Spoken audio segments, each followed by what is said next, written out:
전 세계가 코로나19 대유행으로 큰 고통을 겪고 있습니다만 질병은 예나 지금이나 시대를 가리지 않고 발생하고 있는데요.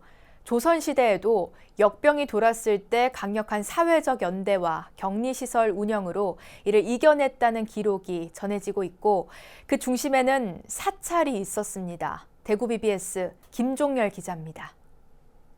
코로나19 대응의 전 세계적 모범국가로 꼽히는 한국. 의학이 발달하지 않았던 조선시대는 어떻게 역병을 이겨냈을까?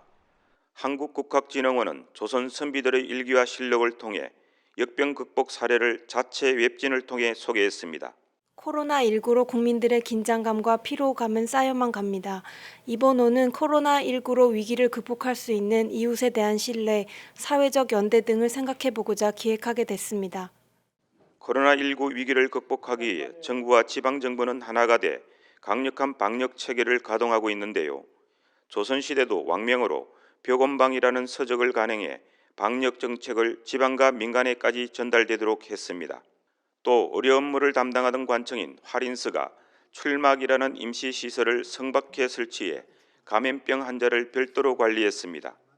코로나19 확산 후 운영하는 생활치료센터나 거점병원과 비슷한 시설로 조선시대의 자가격리 공간이자 치료시설이었던 셈입니다.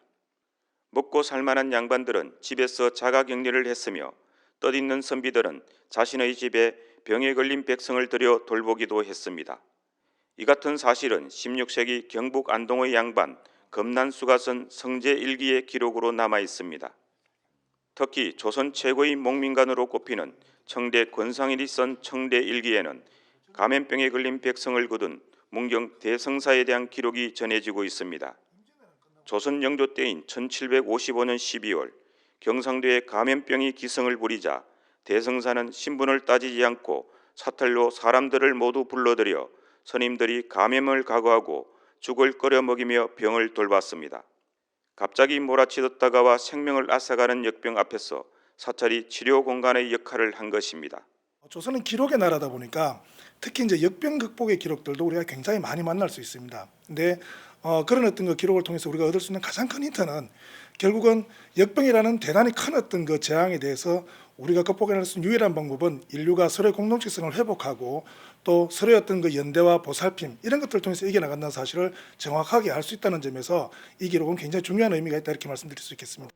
국내 코로나19 첫 확진자가 나온 뒤 석 달 가까이 우리 국민들이 보여준 공동체적 연대와 보살핌은 코로나 극복의 원동력이 됐습니다. 위기 때마다 강력하게 빛나는 우리 민족의 연대와 상생의 정신은 시대를 뛰어넘어 감염병 공포를 넘어서게 하는 큰 힘이 되고 있습니다. 문경 대성사에서 BBS 뉴스 김종열입니다.